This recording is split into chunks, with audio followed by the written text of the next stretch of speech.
Democrats had such great expectations for health care reform. And with each passing day, it becomes clear those expectations will not be met. We knew this bill was a goner the moment hospitals and insurers said they'd stop fighting it. This wasn't a compromise. This was an ad campaign paying off and an industry getting what it wanted. And it gets worse. After the bill was gutted, lawmakers decided to make even more revisions. So here with an attempt to explain the new, totally incomprehensible version is Denver 7's Megan Lopez.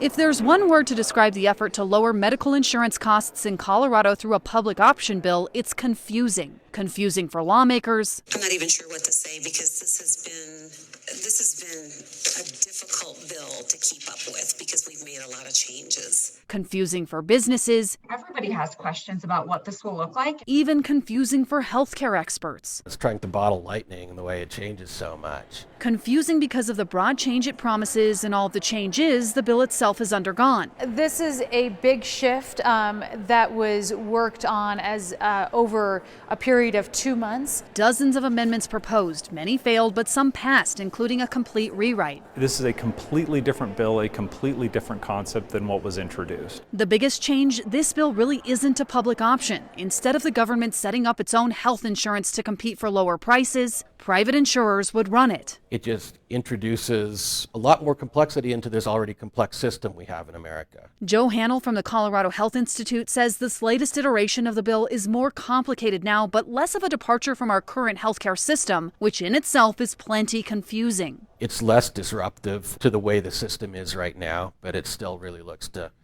achieve some price reductions. The bill only affects a small fraction of Coloradans who get their medical insurance from the individual or small group marketplace. Opponents say it just isn't ready. With the amount of concerns that we've seen, the number of, changes, amendments, the strike below that we've seen to that bill, I do think it sends a message that there's more work to do here. What exactly is this if it isn't a public option?